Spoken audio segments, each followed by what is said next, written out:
Hai, Moms and Bunda, apa kabarnya?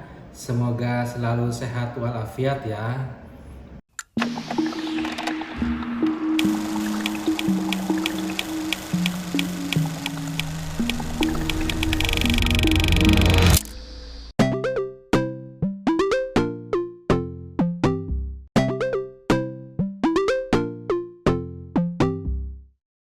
Moms and Bunda, seringkali dalam kehamilan itu banyak kendala yang kita temukan.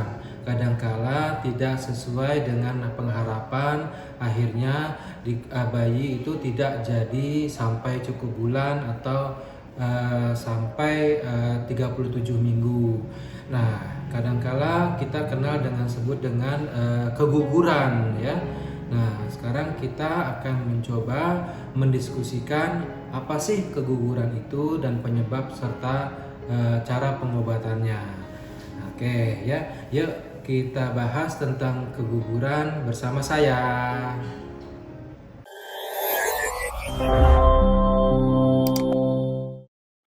Keguguran adalah berhentinya kehamilan secara spontan ya di saat usia kehamilan sebelum mencapai 20 minggu atau 5 bulan.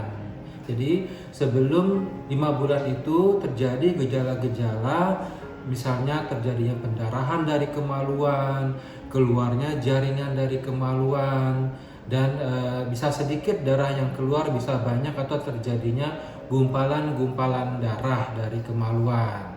Nah, jika itu terjadi, Moms and Bunda segera diperiksakan kehamilannya ke pusat pelayanan kesehatan terdekat. Nah, nanti kita periksa ya di USG apakah memang sudah terjadi keguguran atau memang kehamilannya tidak baik untuk dilanjutkan sampai ke cukup bulan. Penyebab keguguran itu ya banyak ya, tapi yang paling umum adalah adanya kelainan dari awalnya sendiri, kelainan kromosom ya, dari genetika dari orang tuanya, dari bapak dan ibunya sudah terjadi kelainan genetikanya sehingga tidak terbentuk baik kantong kehamilan pada rahim bunda. Penyebab-penyebab lain misalnya adanya infeksi ya seperti toxoplasma ya, rubella, sifilis, malaria, HIV, GO atau sepsis dan lain-lain. Kedua misalnya penyakit autoimun ya. Penyakit autoimun itu yang disebut dengan lupus sindrom lupus erythematosus atau penyakit gangguan antifosfolipid ya, dan penyakit-penyakit kronis misalnya seperti penyakit tiroid atau penyakit TBC, penyakit kelainan pada ibu yang kronis ya, gangguan hormon seperti gangguan tiroid, PCOS, kelainan pada bentuk rahim ya, rahimnya sendiri yang tidak normal, ada gangguan pada leher rahim, dan ada misalnya penggunaan obat-obatan seperti pengobatan antiinflamasi non-steroid, methotrexate dan retinoid ya. Dan kadang ada memang ibunya tuh kehamilannya di atas 35 tahun ya. Di atas 35 tahun, adanya pernah keguguran sebelumnya 2 kali ya. Pola hidup tidak sehat seperti kecanduan alkohol, merokok, dan penggunaan nafsa ya, kekurangan berat badan atau sangat kurus bundanya, atau malah justru kelebihan berat badan ya, atau ada juga yang bekerja terlalu letih sehingga tidak cukup istirahat dan akhirnya keguguran, atau pekerjaan yang lingkungannya mengandung zat-zat beracun seperti radiasi tingkat tinggi dan lain-lain. Nah itu banyak ya penyebab-penyebab keguguran. Nah kita nggak tahu yang mana salah satu itu yang menjadikan seorang ibu hamil terjadi keguguran. Nah sekarang bagaimana cara mendiagnosis keguguran ya? Ya pertama dengan pemeriksaan dokter spesialis ya, dengan USG ya, kita lihat di rahimnya apakah memang terjadi keguguran ya, apakah memang masih bisa dipertahankan yang kita sebut dengan tadi abortus iminen ya, ataukah jenisnya yang tadi misabortion lah, bleted ovum, abortus incomplete ya. Jadi yang itu nanti bisa diperiksa, kita definisikan, diidentifikasi berdasarkan pemeriksaan USG ya. USG bisa melalui perut, abdomen, atau melalui bagian bawah atau transvaginal. Nah sekarang bagaimana tentang terapi keguguran itu penanganannya? Nah seperti kita ketahui tadi, macam-macam tadi abortus atau keguguran tadi, nah itu beda-beda penanganannya. Kalau misalnya dia itu misalnya hamil kosong ya, hamil kosong udah diagnosanya memang hamil kosong, nggak terbentuk bayinya di atas usia 8 minggu, di atas usia dengan diameter gantung hamil di atas 2,5 cm ya. Nah itu kita keluarkan ya, kita terminasi kehamilan dengan cara melakukan kuretase, dikeluarkan, dibersihkan rahimnya dari kehamilan tersebut. Ada yang tadi abortus incomplete, keguguran hanya sebagian keluar, sebagian di dalam. Nah itu juga kita harus kuretase, membersihkan jaringan yang ada di dalam rahim.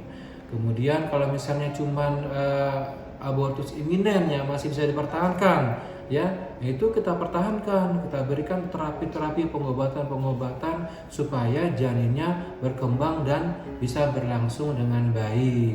Nah jadi macam-macam ya penanganan dari abortus atau keguguran ini, tergantung apa yang kita periksa pada saat itu. Setelah kita tahu tadi diagnosisnya, penyebabnya, kemudian pengobatannya, nah sekarang kita pengen tahu gimana sih cara pencegahan keguguran itu ya Bunda ya.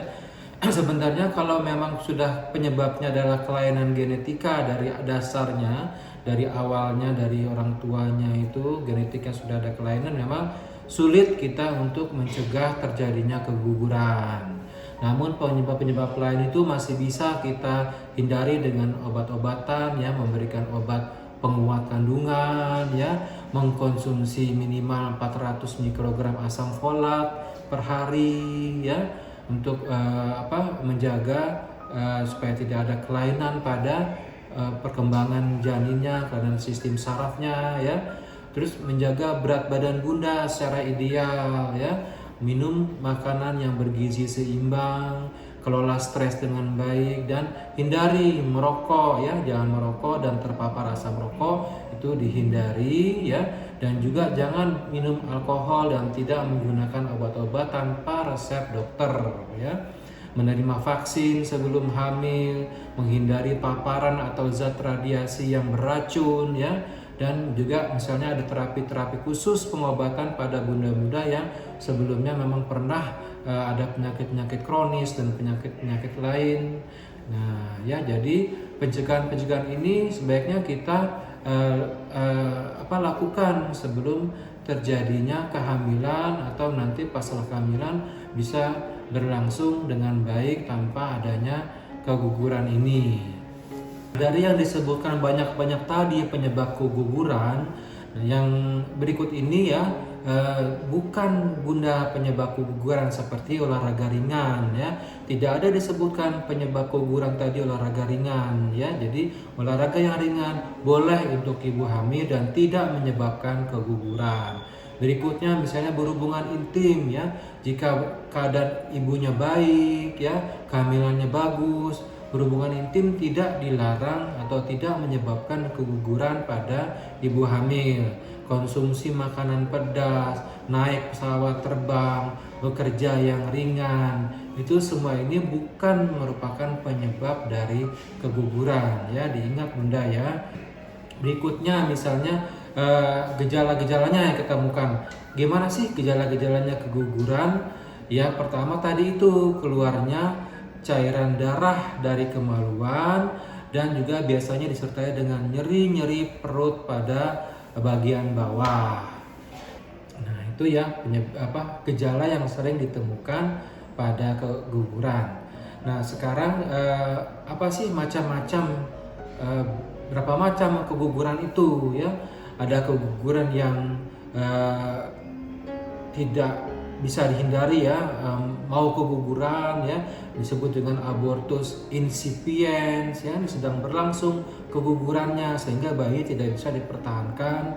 Berikutnya misalnya keguguran disebut dengan abortus incomplete, yaitu kegugurannya itu separuh yang keluar, jaringan yang keluar, separuhnya masih tinggal di dalam. Atau keguguran yang komplit, sudah keluar semuanya, sudah bersih rahimnya ya. Biasanya pada usia kehamilan yang masih muda ya, di bawah 8 minggu ya, di bawah 2 bulan itu biasanya pas keluar tuh keguguran komplit ya, sudah keluar semuanya. Atau ada yang disebut dengan misabortion ya.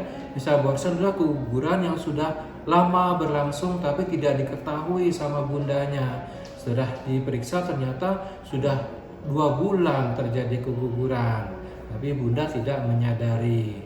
Kemudian ada juga yang keguguran berulang atau recurrent abortion ya, dan ada juga keguguran yang disebut dengan yang disebut dengan BO ya, keguguran yang kosong, hamil kosong ya. Kadang-kadang dalam kehamilan itu zigotnya tidak terbentuk ya, bayi nggak terbentuk, yang terbentuk hanyalah kantong kehamilannya saja.